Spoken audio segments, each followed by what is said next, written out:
নমস্কার প্রিয় বন্ধু মিডিয়ায় আপনাদের স্বাগত এবং আপনারা দেখছেন প্রিয় বন্ধু বাংলা সত্যের সন্ধানে সর্বদা আমি শুদ্ধশীল। বন্ধুরা, দিন কয়েক আগে আমরা একটা খবর সম্প্রচার করি, একটা প্রতিবেদন করি। সেখানে বিজেপির এই রাজ্য থেকে 2024-এ যে লোকসভা আসনের লড়াই হবে সেখানে 42 আসনে সম্ভাব্য প্রার্থী তালিকা কি হতে পারে সেই তালিকা আপনাদের সামনে নিয়ে আসি। সেই তালিকা সামনে নিয়ে আসার পরই একটা তুমুল সেটা বিতর্ক শুরু হয়ে যায়। আপনাদের কিছু আছেন তারা বলেছেন হ্যাঁ ভালো তালিকা, এরকমটা বাস্তবের সঙ্গে মিলতে পারে। আবার অনেকেই বলেছেন যে না, এটা বাস্তবের সঙ্গে মিলছে না, এটা অন্যরকম তালিকা হবে। এবং সেই তালিকায় কিন্তু সত্যিই বেশ কিছু চমক ছিল। আমরা যখন ইনিশিয়ালি তালিকাটা পেয়েছিলাম আমরাও কিছুটা বেশ চমকে গিয়েছিলাম যে এরকম তালিকা নিয়েও চর্চা হতে পারে। কিন্তু তারপর আমরা বিভিন্ন সূত্র থেকে যখন জানলাম যে হ্যাঁ মোটামুটি এইসব নামগুলো নিয়েই আলোচনা চলছে, তখন সেই তালিকা আপনাদের সামনে নিয়ে আসি। এর মধ্যে বেশ কিছু ইউটিউবার আবার আমার পিছনে লেগে যান এবং তারা সেই তালিকায় সমালোচনা করতে পারেন, আমার সেখানে কিছু বলার নেই। কিন্তু সেই সমালোচনা করতে গিয়ে তারা এমন একটা ভয়ঙ্কর ষড়যন্ত্র করেন, সেটা ধীরে ধীরে স্পষ্ট হয়। সেইটা নিয়েও আজকে কথা বলবো, আমি শেষে কথা বলবো সেইটা নিয়ে। কিন্তু আসলে তাদের মুখোশটাই এবার খুলে যাচ্ছে। আমরা যে তালিকা দিয়েছিলাম সেখানে একটা তথ্যগত ভুল ছিল। আপনারা অনেকেই ধরিয়ে দিয়েছেন যে শান্তনু ঠাকুরের জায়গায় আমরা সুব্রত ঠাকুর বলে ফেলেছিলাম বনগাঁ কেন্দ্র থেকে। অবশ্যই সেটা শান্তনু ঠাকুর হবে এবং শান্তনু ঠাকুরই সেখানে টিকিট পাচ্ছেন এমন সম্ভাবনাই কিন্তু সেখানে উজ্জ্বল হয়েছে।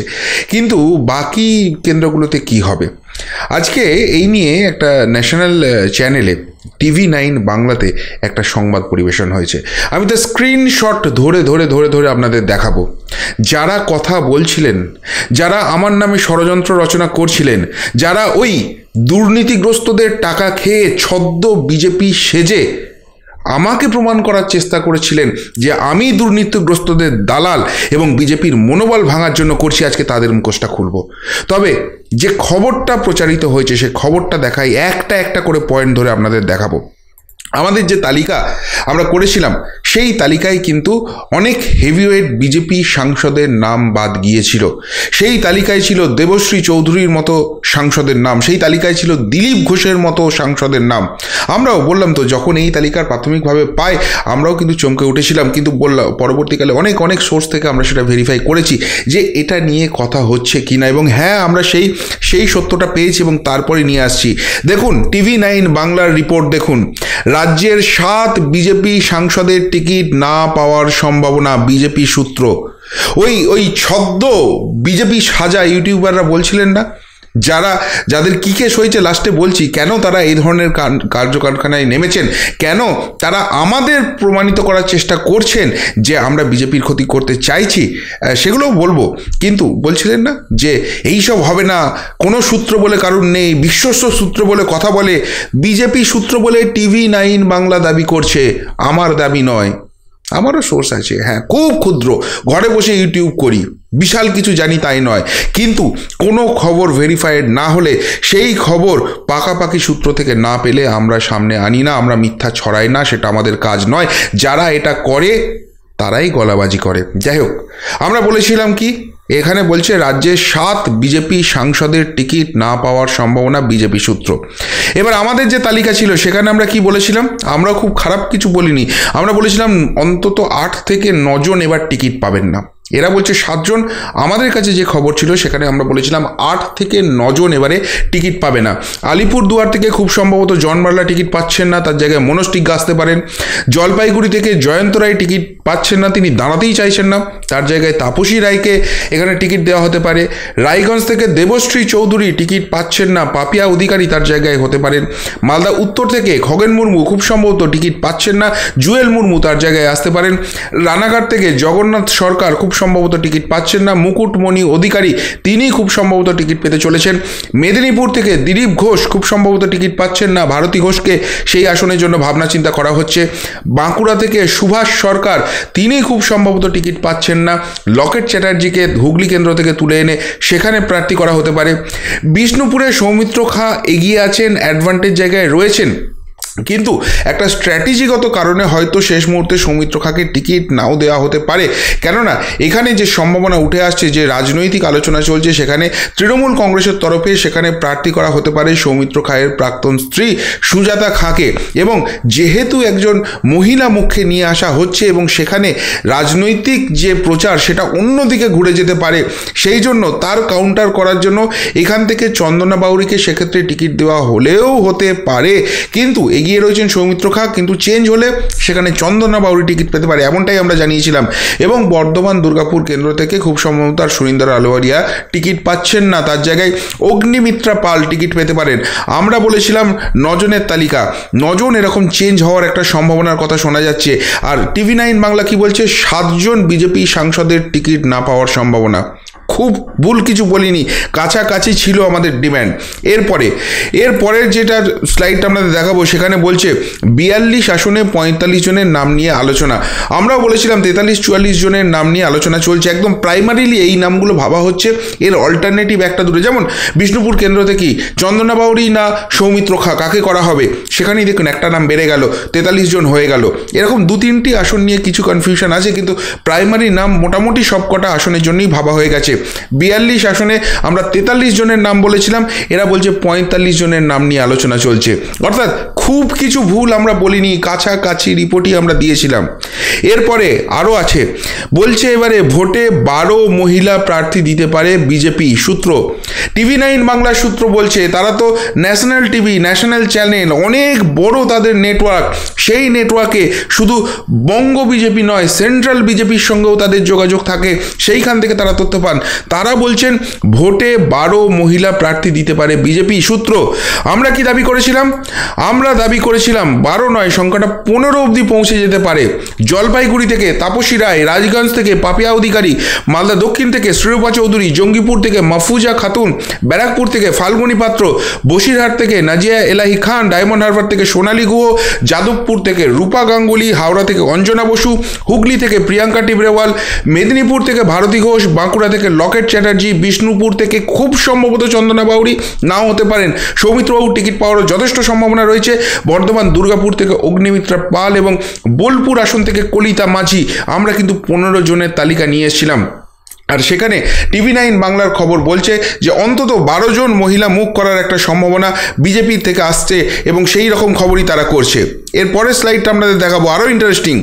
বলা হচ্ছে প্রার্থী করা হতে পারে 8 বিজেপি বিধায়ককে। টিভি9 বাংলার খবর বলছে 8 জন বিজেপি বিধায়ক, যারা বর্তমানে বিধায়ক রয়েছেন, তারা এবার সাংসদ হিসেবে লড়ার জন্য বিজেপির তরফ থেকে পশ্চিমবঙ্গ থেকে টিকিট পেতে পারে। আমরা আমাদের তালিকায় কি বলেছিলাম? আমাদের যে তালিকা বলেছিলাম সেখান থেকে আমরা বলেছিলাম 8 জন বিধায়কের কথা, যারা এবারে টিকিট পেতে চলেছেন বা টিকিট পেতে পারেন। বিজেপির অভ্যন্তরে তাদের নিয়ে যথেষ্ট আলোচনা শুরু হয়ে গেছে। কারা সেই 8 জন? আলিপুরদুয়ার থেকে মনোজ টিগ্গা, মালদা উত্তর থেকে জুয়েল মুর্মু, মালদা দক্ষিণ থেকে শ্রীরূপা চৌধুরী, বহরমপুর থেকে সুব্রত মৈত্র, রানাঘাট থেকে মুকুটমণি অধিকারী, আরামবাগ থেকে মধুসূদন বাগ, বিষ্ণুপুর থেকে চন্দনা বাউরি এবং বর্ধমান দুর্গাপুর আসন থেকে অগ্নিমিত্রা পাল। এই 8 জনের কথা, এই 8 জন বিধায়কের কথা কিন্তু আমরা আমাদের তালিকায় তুলে ধরেছিলাম। এরপর আর একটা জায়গা যেটা আমি টিভি9 বাংলা স্লাইড দেখাতে পারবো না, কেননা সেইটা তারা স্লাইড হিসেবে দেখায়নি, সেটা তারা তাদের খবরে বলেছে। আপনারা যারা ওই খবরটি দেখেছেন তারা খুব ভালো করে খেয়াল করতে পারবেন, যারা দেখেননি তারা সেই খবরটি দেখে নিন। সেখানে বলা হচ্ছে যে বিজেপির এবারের যে প্রার্থী তালিকা হতে চলেছে, সেখানে সেলিব্রিটি প্রার্থীর সংখ্যা খুব কম হতে চলেছে, এবং সেলিব্রিটি ইন দ্য সেন্স যারা সিনেমা জগৎ থেকে আসেন। বিজেপির একটা ট্রেন্ড থাকে সবসময় কিন্তু অভিনেতা অভিনেত্রীদের টিকিট দেওয়া। সেই ক্ষেত্রে এবারে যেটা তাদের কাছে খবর আছে, এরকম অভিনয় জগৎ থেকে খুব বেশি মানুষ কিন্তু টিকিট পাচ্ছেন না। টিকিট পাচ্ছেন খুব সম্ভবত একজন অভিনেতা, অভিনেত্রী নয়, একজন অভিনেতা। এবার আমরা অভিনয় জগৎ থেকে কাদের রেখেছিলাম? আমি রূপা গাঙ্গুলি এবং লকেট চ্যাটার্জির এই তালিকা থেকে নামটা বাদ রাখবো, কেননা লকেট চ্যাটার্জি কিন্তু সাংসদ হিসেবে রয়েছেন। তিনি যত না অভিনেত্রী এখন, তার থেকেও বেশি বিজেপি নেত্রী, এবং তিনি কিন্তু সাংসদ। আরেকজনের নামও আমরা বাদ রেখেছি এই তালিকা থেকে, এই অভিনেত্রী তালিকা থেকে, তিনি হচ্ছেন রূপা গাঙ্গুলি। রূপা গাঙ্গুলিও অভিনয় জগৎ থেকে অনেকটা দূরে আছেন, এবং তিনিও কিন্তু বিজেপির রাজ্যসভার সাংসদ হিসেবে দীর্ঘদিন কাজ চালিয়েছেন। তিনি যত না এখন অভিনেত্রী, তার থেকেও বেশি বিজেপি নেত্রী। আমরা 3 জনের নাম বলেছিলাম, তার মধ্যে 2 জনের কিন্তু পূর্ব অভিজ্ঞতা রয়েছে লড়াইয়ের থাকার। একজন হচ্ছে রায়গঞ্জ থেকে পাপিয়া অধিকারী, একজন হচ্ছেন হাওড়া থেকে অঞ্জনা বসু। দুজনেই কিন্তু অভিনেত্রী, কিন্তু বিজেপির টিকিটে এর আগে নির্বাচনে লড়েননি এমন অভিনেতা একজনের নামই আমরা বলেছিলাম, এবং তিনি হচ্ছেন কলকাতা দক্ষিণ কেন্দ্র থেকে মিঠুন চক্রবর্তী। TV9 বাংলাও কিন্তু দাবি করছে একজন মাত্র সেলিব্রিটি অভিনেতাকে এবারে লোকসভা নির্বাচনে নামানোর কথা ভাবছে বিজেপি, এবং আমাদেরও সেই নামটি ছিল কলকাতা দক্ষিণ থেকে মিঠুন চক্রবর্তী। অর্থাৎ আমরা যে খবরটি এর আগে দিয়েছিলাম প্রায় হুবহু না হলেও প্রায় 90%-এর কাছাকাছি, 95%-এর কাছাকাছি TV9 বাংলাও তাদের সূত্র মারফত যে খবর পেয়েছে সেই খবরেই কিন্তু শিলমোহর পড়ছে। এবার যাদের গাত্রদাহ হয়েছিল, যারা আমাদের নিয়ে গালাগালি করছিলেন এবং আমাদের গায়ে দাগিয়ে দেওয়ার চেষ্টা করছিলেন, ওই যে দুর্নীতিগ্রস্তরা আছে যাদের বিরুদ্ধে লড়াই করছি, তারা নাকি আমাদেরকে কোনো রকমে ম্যানেজ করছে, আমাদেরকে দিয়ে তাদের হয়ে দালালি করাচ্ছে এবং আমরা বিজেপির মনোবল ভেঙে দেওয়ার জন্য নাকি কাজ করছি, তাই আমাদের বিশ্বাস করবেন না, এমনটাই তারা জানাচ্ছিলেন। এবার আসল কথা শুনুন। এখানে সত্যিই ইউটিউবার জগতে যারা কাজ করছে, যারা শাসকের চোখে চোখ রেখে কাজ করছে, যারা মেরুদণ্ডটা সোজা রেখে কাজ করছে, তাদের উপর অনেক চাপ আসছে। পুলিশি হয়রানি আছে, গ্রেপ্তারির ভয় আছে, অ্যাকাউন্ট ফ্রিজ করে দেওয়া আছে, কিন্তু তার মাঝখানেও আমরা কয়েকজন লড়াইটা করে যাচ্ছি, আমাদেরকে কিছুতেই আটকাতে পারছে না। শফিকুল ইসলাম, সন্ময় ব্যানার্জি, মানব গুহ, শুদ্ধশীল ঘোষ, রোজিনা রহমান, আমরা কিন্তু লড়াইটা চালিয়ে যাচ্ছি। অনেক চেষ্টা করছে, পারছে না। ইভিএমের স্বপন দাস আছে সেই লড়াইয়ে। এবার এই লড়াইয়ের মাঝখানে সত্যিই কিছু উইক লিঙ্ক চলে এসছে। একদিনের গ্রেপ্তারিতে তাদের অনেকেরই মেরুদণ্ডটা ভেঙে গেছে, তারা ভয় পেয়ে গেছে। তার সঙ্গে তো প্রলোভন আছেই। এই লড়াইটা চোখে চোখ রেখে করলে তার খেসারত দিতে হবে পুলিশি হয়রানি, গ্রেপ্তারি এবং অ্যাকাউন্ট ফ্রিজ, তার সঙ্গে আরও অনেক জিনিস তো রয়েছেই। আর যদি সেটা না করে যদি বিশ্বাসযোগ্যতার জায়গাটা ভেঙে দেওয়া যায়, যদি দালাল হিসেবে কাজ করা যায়, তার জন্য কি পাওয়া যাবে বুঝতেই পারছেন। আর তাই তারা এবার উঠে পড়ে লেগেছে আমাদের গায়ে দালাল তকমাটা সেঁটে দেওয়ার জন্য। এবং আমি যেটা খবর নিয়ে জানলাম, আমি প্রথম টার্গেট নই। এর আগে শফিকুল ইসলামকে টার্গেট করা হয়েছিল, ধর্মীয় দিকটা গুলিয়ে দিয়ে শফিকুল ইসলামের নামেও বদনাম করার চেষ্টা করা হয়েছিল।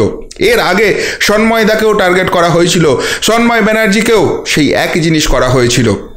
এর পিছনে কারণটা কি? যারা করছেন তাদেরকে ভালো করে চিনে নিন। আমি বেশি কথা বলতে চাই না তাদের নিয়ে। একসময় খুব সম্মান করতাম, কিন্তু সত্যিটা যখন চলে এলো, ভণ্ডামিটা যখন ধরা পড়ে গেল, ছদ্ম মুখোশটা যখন খুলে গেল, আজকে আমার খবর নয়, TV9 বাংলার খবর। ছত্রে প্রিয় বন্ধু মিডিয়া যেটা বলেছিল কার্যত সেটাই মিলে যাচ্ছে। তবে হ্যাঁ, আর একটা জায়গা আবারও স্পষ্ট করে দিতে চাই, এটা কোনো মতেই ফাইনাল তালিকা নয়, এটা সম্ভাব্য তালিকা। ফাইনাল তালিকা আর সম্ভাব্য তালিকার মধ্যে ডিফারেন্সটা বুঝুন। ফাইনাল তালিকা সেদিনই আপনারা জানতে পারবেন যেদিনকে বিজেপির হেডকোয়ার্টার থেকে ঘোষণা হবে নাম, সেদিনকে জানবেন সেটা ফাইনাল নাম। তার আগে অবধি কোনো তালিকা ফাইনাল তালিকা নয়। তাহলে এই তালিকাটা কোথা থেকে এলো? কোন তালিকা আমরা পেলাম? কোন তালিকা TV9 বাংলা পেল? না, কোনো সাদা কাগজের উপর ভর করে আমরা কথা বলি না। ওইসব ভাড়ামো, হাতে একটা মাইক আছে, সামনে একটা ক্যামেরা আছে, আর সামনে আপনাদের মতো লাখ লাখ দর্শক আছেন, তাদের প্রতি আমাদের রেসপন্সিবিলিটি আছে, তাদের প্রতি আমাদের দায়বদ্ধতা আছে। তাই কোনো সাদা কাগজ তুলে ভাড়ামো করা আমার কাজ নয়। রীতিমতো পরিশ্রম করি, ভোর থেকে মাঝরাত অবধি কাজ করি, খবর সংগ্রহ করি, সত্যটা যাচাই করি, চেষ্টা করি, তারপর সেই খবর আপনাদের সামনে নিয়ে আসি। তাহলে এটা কোন তালিকার কথা বলা হচ্ছে? এই তালিকা হচ্ছে একটা প্রাথমিক তালিকা তৈরি করা হয়েছে। আপনাদের আগেই জানিয়েছি যে এবারে এই রাজ্য থেকে 30 থেকে 35টা আসন জেতার জন্য টার্গেট করছে বিজেপি। ফলে শুধু বিজেপি নয়, বিজেপি থাকছে, RSS থাকছে, অন্যান্য অনেক কিছু ফ্যাক্টর থাকছে, নিজস্ব সমীক্ষক দল থাকছে, তারা বিভিন্ন জায়গায় ঘুরছেন, বিভিন্ন ফিডব্যাক তুলে নিয়ে আসছেন। এবং কেন্দ্রের যে পর্যবেক্ষক দল ছিল, কেন্দ্রীয় বিজেপির যে পর্যবেক্ষক দল ছিল, তাদের যে বিজেপি কর্মীদের সঙ্গে ইন্টারাকশন, সাধারণ মানুষের সঙ্গে ইন্টারাকশন, তার ফলে একটা প্রাইমারি তালিকা এইভাবে তৈরি করা হয়েছে। এরপর অমিত শাহ রাজ্যে আসছেন, তিনি রাজ্যের কাছ থেকে তালিকা চাইবেন। গতকালই বলেছি নমো অ্যাপের মাধ্যমে বিজেপি কর্মীরা তাদের পছন্দ জানাতে পারবেন। আরএসএসের সমীক্ষার তালিকা জমা পড়বে। অনেক কিছু ঝাড়াই বাছাই এখনও বাকি আছে। আবার কি নির্বাচনী স্ট্র্যাটেজি হবে, দেখা যাবে একটা কেন্দ্রে একজনের কথা ভাবা হচ্ছে, কিন্তু সেখানে এমন একজন প্রার্থী দিয়ে দিয়েছে, তার এগেনস্টে একটা এমন প্রার্থী করতে হবে যে শেষ মুহূর্তে গিয়ে সেইখানে চেঞ্জের সম্ভাবনা আছে। সুতরাং অনেক পারমুটেশন কম্বিনেশন হবে এবং তারপর ফাইনাল তালিকা তৈরি হবে। কিন্তু এটা সম্ভাব্য তালিকা, একদম প্রাথমিক তালিকা।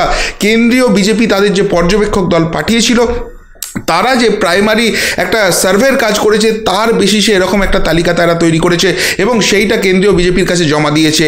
এবার রাজ্যের কাছ থেকে তালিকা চাওয়া হবে এবং সেখানে ট্যালি করা হবে কোন কোন আসনে প্রার্থীর নাম ম্যাচ করছে, কোন কোন আসনে ম্যাচ করছে না, যেখানে ম্যাচ করছে না কেন ডিফারেন্সটা হচ্ছে, যেখানে ম্যাচ করছে সেখানে কিসের বেসিসে ম্যাচ করছে, কোন কোন পয়েন্টে তারা মিস করে গেছেন, কেন্দ্রীয় বিজেপির পর্যবেক্ষক দল মিস করে গেছেন আর রাজ্যের দল সেটা এক্সট্রা অ্যাড করেছেন, বা কেন্দ্রীয় পর্যবেক্ষক দল তুলে নিয়ে এসছে রাজ্যের তালিকায়, সেই কারণটা নেই। এরকম বহু বহু বহু কাটাছেঁড়া বাকি আছে। কিন্তু আবারও বলছি, খবরের সত্যতা যাচাই না করে, প্রপার সূত্র থেকে খবর না পেয়ে আপনাদের সামনে খবর নিয়ে আসি না। যারা ভিউ পায় না তারা আমাকে গালাগালি দিয়ে আমার নামে মিথ্যা প্রচার করে ভিউজ বাড়ানোর চেষ্টা করে। বাকি সংবাদ দেখে নিন আর এই আমাকে গালাগালি দেওয়ার সংবাদ দেখে নিই, তাহলেই ডিফারেন্সটা বুঝে যাবেন এবং তাহলেই বুঝতে পারবেন বদমাইশিটা কোথায় চলছে, ষড়যন্ত্রটা কোথায় চলছে। ওই ঘুষখোর যারা রয়েছে, ওই দুর্নীতিগ্রস্ত যারা রয়েছে, তারা এই সব মোলকে ঢুকিয়ে দিচ্ছে ইউটিউবার কমিউনিটির মধ্যে এবং তাদের দায়িত্ব হচ্ছে শুদ্ধশীলকে গালাগাল করা, শফিকুলকে বদনাম করা, সন্ময় ব্যানার্জির নামে একটা খবর ছড়িয়ে দেওয়া, গুজব ছড়িয়ে দেওয়া, যাতে এদের বিশ্বাসযোগ্যতা কমে যায়। কিন্তু আপনাদের আশীর্বাদে, ভালোবাসায় এবং নিজেদের কঠোর পরিশ্রমে আমরা আজকে এই জায়গায় এসেছি। একটা কথা জেনে রাখবেন, হ্যাঁ, খবর সংগ্রহ করতে গিয়ে অনেক সময় হয়তো ভুলভ্রান্তি হয়, অনেক সময় তথ্যগত ভুল থাকে, কিন্তু আপনাদের সঙ্গে বিশ্বাসঘাতকতা, আপনাদের বিশ্বাস নিয়ে ছিনিমিনি খেলা কোনোদিন আজ অবধি শুদ্ধশীল ঘোষ করেনি, করবে না। যারা এই ভণ্ডামিটা করছে তাদের মুখোশ আজকে এই খবরের মাধ্যমে খুলে গেল। সত্যি কারা, সত্যতারা কারা নিয়ে আসে আর ভাড়ামি কারা করে, এবার বিচারটা আপনারা করে নিন। যদি এই নিয়ে কিছু বলার থাকে অবশ্যই বলবেন কমেন্ট বক্সে কমেন্ট করে। এখনকার মতো এখানেই শেষ করলাম। প্রিয়দর্শী নতুন প্রতিবেদন নিয়ে খুব তাড়াতাড়ি। ভালো থাকবেন, সাথে থাকবেন, পাশে থাকবেন। নমস্কার।